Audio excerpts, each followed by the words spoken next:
अस्सलामु अलैकुम रहमतुल्लाहि व बरकातुहू। तो आज इंशाअल्लाह हम अपना नेक्स्ट चैप्टर या नेक्स्ट टॉपिक मुरूनतुत तलब, इलास्टिसिटी ऑफ डिमांड के बारे में पढ़ेंगे। और फिर इससे पहले चूँकि हम लोग डिमांड, सप्लाई और मार्केट डिमांड, ऐसे ही इक्विलिब्रियम ऑफ मार्केट को ऑलरेडी पढ़ चुके हैं। अब हम यहाँ पे ये पढ़ने की कोशिश करेंगे कि जब मार्केट में किसी चीज़ की प्राइस बढ़ती या घटती है, जिस निस्बत से बढ़ती या घटती है, क्या उसी निस्बत से डिमांड में भी इफ़ेक्ट पड़ता है? जिस निस्बत से दखल एक इंसान का इनकम बढ़ता है, क्या उसी निस्बत से डिमांड और सप्लाई घटती या बढ़ती है? इसी चीज़ को हम लोग चेक करेंगे। मुरूना के माना होता है उर्दू में लचक, और इसको इंग्लिश में इलास्टिसिटी कहा जाता है। अब हम यहाँ मुरूना यानी कीमत बढ़ने या घटने से डिमांड में जो लचक होती है, चाहे वो ज़्यादा हो या कम हो, उसके दर्जे तगय्युर को हम इंशाअल्लाह यहाँ पे पढ़ेंगे और चेक करेंगे। तो हम सबसे पहले ये पढ़ने और समझने की कोशिश करते हैं कि मुरूना क्या है। मुरूना कहलाता है, इसको अरबी में मैंने लिखा है, दरजतु इस्तिजाबतिल मुतगय्यिर अत्ताबि' लित्तगय्युर हासिल फिल मुतगय्यिर अल मुस्तकिल। अब मुतगय्यिर अत्ताबि, दरजतुल इस्तिजाबतिल मुतगय्यिर अत्ताबि, यानी मुतगय्यिर ताबे जो है उसका दर्जे इस्तिजाबा यानी उस पर असर किस चीज़ का? मुतगय्यिर मुस्तकिल में। मुतगय्यिर मुस्तकिल में जब कोई चीज़ तब्दील होती है तो उसकी तब्दीली की वजह से मुतगय्यिर ताबे में कितना इफ़ेक्ट पड़ता है, कितना असर पड़ता है, इस चीज़ को हम यहाँ समझने की कोशिश करेंगे। अब हम सबसे पहले चीज़ समझते हैं मुतगय्यिर ताबे क्या है और ये मुतगय्यिर मुस्तकिल क्या है। आप जानते हैं कि हम लोग पहले इस डायग्राम को समझ चुके हैं। यहाँ पे हमारा होता है क्वांटिटी और यहाँ पे होता है हमारा प्राइस। इसको क्वांटिटी डिमांड कह लीजिए। यहाँ पे हमारा होता है प्राइस। अब प्राइस की वजह से यहाँ पे कितनी चेंजिंग आती है, यहाँ पे प्राइस बढ़ने की वजह से या प्राइस घटने की वजह से यहाँ पे डिमांड और सप्लाई में असर पड़ता है। सप्लाई या डिमांड घटता या बढ़ता है। तो यानी ये हो गया, प्राइस हो गया मुस्तकिल, मुतगय्यिर मुस्तकिल, और क्वांटिटी ऑफ डिमांड या सप्लाई हो गया मुतगय्यिर अत्ताबि'। इसमें किसी भी तरह की तगय्युर, किसी भी तरह की तब्दीली आएगी तो इस ये तब्दीली यहाँ भी अपना असर डालेगी, यहाँ भी कोई ना कोई तगय्युर हासिल होगा। तो इसी चीज़ को हम यहाँ पढ़ेंगे और समझने की कोशिश करेंगे। तो अब हम यहाँ समझते हैं मुरूनतुत तलब क्या है। हम समझ चुके हैं मुरूना क्या है, अब हम समझते हैं मुरूनतुत तलब क्या है। मुरूनतुत तलब ये है कि अगर किसी मुतगय्यिर मुस्तकिल में किसी भी तरह की कोई चेंजिंग होती है, कोई तब्दीली होती है, वो ज़्यादा या कम होता है, तो इसकी वजह से डिमांड में क्या असर पड़ता है, क्या डिमांड घटता या बढ़ता है, किस दर्जे घटता बढ़ता है, क्या वो जो निस्बत घटने या बढ़ने की मुतगय्यिर मुस्तकिल यानी प्राइस या इनकम या दूसरे सामानों की कीमत, इनमें जो तब्दीली हो रही है, जिस निस्बत से तब्दीली हो रही है, क्या उसी निस्बत से कमियाँ मतलूबा में भी तब्दीली आ रही है? इसी चीज़ को हम जांचेंगे और परखेंगे मुरूनतुत तलब में। अब मुरूनतुत तलब की तारीफ़ जो मैंने की है वो है हिय दरजतु इस्तिजाबतिल कमिय्या अल मतलूबा लित्तगय्युर अल हासिल फिल मुतगय्यिर अल मुस्तकिल। अब मुतगय्यिर अल मुस्तकिल कई हो सकता है। ये मुतगय्यिर अल मुस्तकिल कुछ भी हो सकता है, ये क्योंकि हो सकता है प्राइस रहे, इनकम भी हो सकता है, इसी तरह से अदर प्राइस गुड भी हो सकता है, और दूसरी चीज़ें जो अवामिल हैं जो डिमांड को मुतगय्यिर तब्दील करती हैं, उसे ज़्यादा या कम करती हैं, उस पर अपना असर डालती हैं। यहाँ पे ये मकसूद है। तो मुतगय्यिर मुस्तकिल प्राइस की वजह से या इनकम की वजह से कमियाँ मतलूबा में जो तब्दीली आती है वो किस दर्जे की आती है? क्या प्राइस के हिसाब से कमियाँ मतलूबा में तब्दीली आती है? प्राइस मिसाल के तौर पर 10% घटता या बढ़ता है, तो क्या 10% कमियाँ मतलूबा घटता और बढ़ता है, या ये 20% घट बढ़ जाता है, या 50% इस पर इफ़ेक्ट पड़ता है थोड़ा सा प्राइस या इनकम घटने या बढ़ने की वजह से। तो हम मुरूनतुत तलब में इसी चीज़ को चेक करते हैं। मिसाल के तौर पे अगर हमने प्राइस को बढ़ा दिया 20%, या मसलन मैं 100 का बेचता था कोई सामान, हमने 10% बढ़ा दिया तो हो गया 110। अब 10% बढ़ाने की वजह से इस कमियाँ मतलूबा में क्या असर पड़ेगा? हम जानते हैं कि जब प्राइस बढ़ती है तो डिमांड कम होता है, तो कमियाँ मतलूबा क्वांटिटी ऑफ डिमांड में कितना अफेक्ट पड़ा, कितना असर पड़ा, इस चीज़ को हम चेक करेंगे। क्या वो 20% इफेक्ट उस पर पड़ा, या 10%, या 50%, कितना उस पर असर पड़ा, ये हम मुरूनतुत तलब में चेक करते हैं।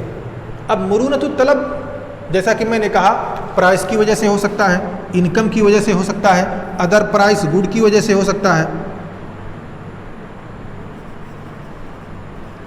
अदर गुड की वजह से हो सकता है, यानी दूसरे सामान जो उसके मुतबादिल होते हैं उनकी वजह से हो सकता है। तो इसीलिए इसे कहा जाता है मुरूनतुत तलब अस्सिरिया, प्राइस इलास्टिसिटी ऑफ डिमांड। ये हो जाएगा प्राइस, ये समझ लीजिए कि इसी के अक़साम है। ये मुरूनतुत तलब अस्सिरिया के अक़साम है, प्राइस इलास्टिसिटी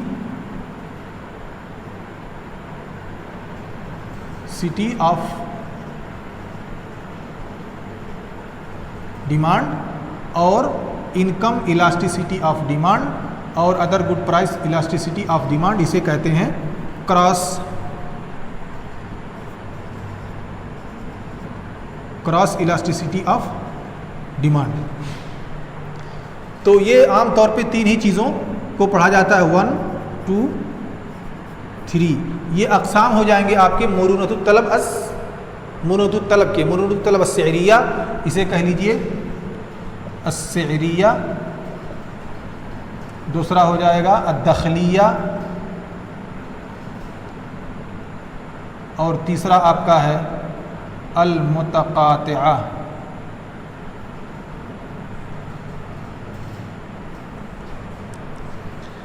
ठीक है, तो ये मुरूनतुत तलब अस्सिरिया, मुरूनतुत तलब दखलिया, मुरूनतुत तलब अल-मुतक़ातिआ, ये इसी मुरूनतुत तलब ही के अक़साम हैं। इंग्लिश में कहते हैं price elasticity of demand, income elasticity of demand, और क्रॉस इलास्टिसिटी ऑफ डिमांड। इन तीनों चीज़ों पर हम इंशाअल्लाह डिस्कस करेंगे, लेकिन हम एग्जांपल लेंगे सिर्फ एक चीज़ की, वो होगी मुरूनतुत तलब अस्सिरिया, प्राइस इलास्टिसिटी ऑफ डिमांड। इस एग्जांपल पर हम इन तीनों चीज़ों को समझने की कोशिश करेंगे।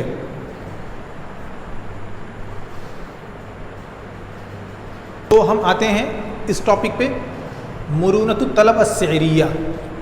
तारीफ से वाज़ेह है, जैसा कि हम इससे पहले पढ़ चुके हैं, ये दर्जत इस्तिजाबत अल-कमिया अल-मतलूबा लित्तग़य्युर हासिल फ़ी अस्सि'r। यहाँ पे था मुतग़य्यिर अल-मुस्तक़िल, अब यहाँ पे मुतग़य्यिर मुस्तक़िल की जगह पे सि'r आकर के अपना इफ़ेक्ट डालने की कोशिश कर रहा है। यहाँ पे तग़य्युर जो हो रही है वो कमिया मतलूबा पे कितना असर डालेगा, यही हमारा टॉपिक है और इसी को हम समझेंगे। तो आइए मिसाल लेते हैं, एक एग्जांपल लेते हैं। मिसाल के तौर पे मसलन ये हो गया प्राइस, ये हो गया क्वांटिटी ऑफ डिमांड, 50 रुपये। अब 50 रुपये पे जो सामान बिक रहा था वो था 300 पीस। फिर फरवरी के महीने में उसकी कीमत बढ़ करके 60 हो गई, 10 रुपया महंगा हो गया। अब 10 महंगा होने की वजह से डिमांड इसका कम हो गया। हम जानते हैं कि जब कोई चीज़ महंगी होती है तो उसका डिमांड कम हो जाता है, और जब चीज़ सस्ती होती है तो उसका डिमांड बढ़ जाता है। लोग ज़्यादा खरीदने लगते हैं क्योंकि चीज़ सस्ती हो गई, और लोग उसे छोड़ देते हैं क्योंकि चीज़ महंगी हो गई। तो इस कानून के हिसाब से हम यहाँ पे समझने की कोशिश करते हैं, देखते हैं कि कितना तग़य्युर हो रहा है। क्या ये तग़य्युर सि'r के बराबर है, या कोई ज़्यादा है या कम है? इसी पॉइंट को हम यहाँ समझने की कोशिश करते हैं। तो हम उसके लिए सबसे पहले कानून समझते हैं, इलास्टिसिटी ऑफ डिमांड का कानून है। आप देखें आपके पास quantity of demand 2 minus quantity of demand 1 divided by quantity of demand 1। अभी हम समझेंगे, फिर इसको डिवाइड करना है।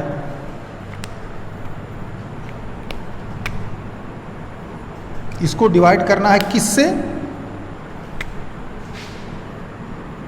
Price 2 minus price 1 divided bye price 1। अब यहां देखिए क्वांटिटी ऑफ डिमांड 2 कौन सा है, यानी दूसरे स्टेप का। क्वांटिटी ऑफ डिमांड 1 यानी पहले स्टेप का, पहले का डिमांड और दूसरा डिमांड और ये पहला डिमांड। इसी तरह से प्राइस 2 का मतलब दूसरे स्टेप का प्राइस, यानी दूसरे महीने की प्राइस, और पी से पहले महीने, P1 से पहले महीने की प्राइस, और फिर ये P1 से भी पहले महीने की प्राइस। अब इस पर हम उन नंबरों को लिखते हैं और चेक कर। ये पहला महीना रख लीजिए, ये 1 मंथ है, ये 2 मंथ है, ठीक है, क्योंकि ये पहले महीने में हुआ, ये दूसरे महीने में हुआ। अब क्वांटिटी डिमांड 2 इसमें कौन सा है? इसमें है 200, हमने लिखा 200। हमको माइनस करना है, यहाँ माइनस का निशान है। क्वांटिटी डिमांड ऑफ 1 है 300 पहले महीने का। अब हम उसको डिवाइड कर देंगे क्वांटिटी डिमांड ऑफ 1 से, 300 से। अब फिर इसको हमें डिवाइड करना है, इसे हम इंडिकेट कर देते हैं ताकि आपको साफ नज़र आए। और फिर प्राइस 2 इसमें 60 है, प्राइस 1 50 है, हमने इसको 50 से डिवाइड कर दिया। अब यहाँ पे देखिए ये हो जाएगा 2 में से 300 माइनस 100/300 डिवाइड, ये 60 है, 10 हो जाएगा ये, डिवाइडेड बाय 50। अब आप इसको कट कर सकते हैं, इधर 100 एकम्मा 100, 100 हैं 300, ये हो जाएगा 1/3 माइनस, और ये हो जाएगा 10 एकम्मा 10, 10 बचे 50, ये हो जाएगा 1/5, यानी 1/3 डिवाइडेड बाय 1/5। ये हमारा आखिरी स्टेप है, आखिरी स्टेप से पहले। अब आप इसको खुद देख सकते हैं, 1/3 यानी तकरीबन 33% और 1/5 यानी 20%। अब आप इसको अगर तकसीम करेंगे, डिवाइड करेंगे, तो रिज़ल्ट आएगा 1.66 और भी आगे 6 तक। हम इसी 2 ही नंबर को लेंगे। अब इस नंबर का मतलब क्या होता है, इसे हम इंशाअल्लाह कल पढ़ेंगे, क्योंकि नंबर जो आपको 1 मिला है, 1 से ज़्यादा और 1 से कम भी हो सकता है। यहाँ 1 से ज़्यादा है, ऐसा भी हो सकता है 1 से कम रहे, ऐसा भी हो सकता है 1 के बराबर रहे, ऐसा भी हो सकता है 0 रहे।